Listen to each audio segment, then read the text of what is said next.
Hali gani mwanafamilia wa channel pendwa hii hapa ya Bizoza Media. Kama ndo mara kwa kwanza basi nikusihi usisahau kusubscribe, kulike, kushare pamoja na kucomment. Bwana Mama Dangote alia kwa uchungu, na hii ni baada ya kuweza kuona mambo mazito ambayo aliweza kumfanyia bibie Zuchu, na wengi wao hawakuweza kutegemea kama Zuchu angeweza kuyafanya haya yote kwa mama yake mkwe, na wengi wao wakasema kwamba huenda kuna kitu ambacho bibie Zuchu anatamani kuweza kuhakikisha kila kitu kinakuwa sawa. Sasa Mama Dangote ameweza kutoka machozi ambayo watu wengi hawakuweza kuamini kama haya yote angeweza kuyafanya Mama Dangote, na tumeweza kuona bibie Zuchu ameweza kumzawadia mama yake mkwe cheni ya gharama ambayo iliwafanya watu wengi waweze kupigwa na butwaa kubwa na kusema kwamba kwa nini haya yote yameweza kutokea kwa kipindi hiki, kwa sababu kuna mambo mengi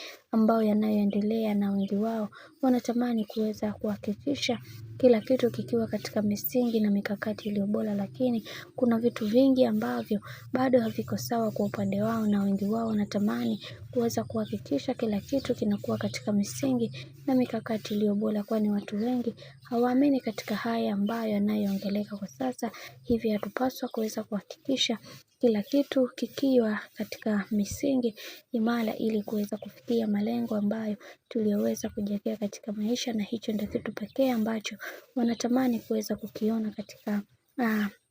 maisha, kwani watu wengi hawaamini katika hiki ambacho kinachotokea kwa sasa. Hivi hatupaswa kuweza kuhakikisha kila kitu kinakuwa katika misingi na mikakati iliyo imara ili kuweza kufikia malengo ambayo tulioweza kujiwekea katika maisha. Hiki kimewaliza watu wengi, na wengi wakasema kwamba Zuchu ni moja kati ya mtu ambaye ana wema sana, lakini kwa hiki ambacho kinachoendelea kwa sasa, wacha tuendelee kumwombea, kwa sababu kuna mambo mengi ambayo yanayoendelea katika maisha. Hivyo tupaswa kuweza kuhakikisha kila kitu kinakuwa katika misingi iliyo imara ili kuweza kutengeneza kesho yetu iliyo bora. Na tumeweza kuona hata Diamond Platnumz aliweza kumsifia sana mke wake na kumwambia kwamba wewe ni moja kati ya mtu ambaye mwaminifu sana kwangu, hivyo na kuombea kwa Mungu uwe katika moja kati ya watu wema katika haya maisha, kwa sababu umenifanya leo hii nimekuwa mtu muhimu sana,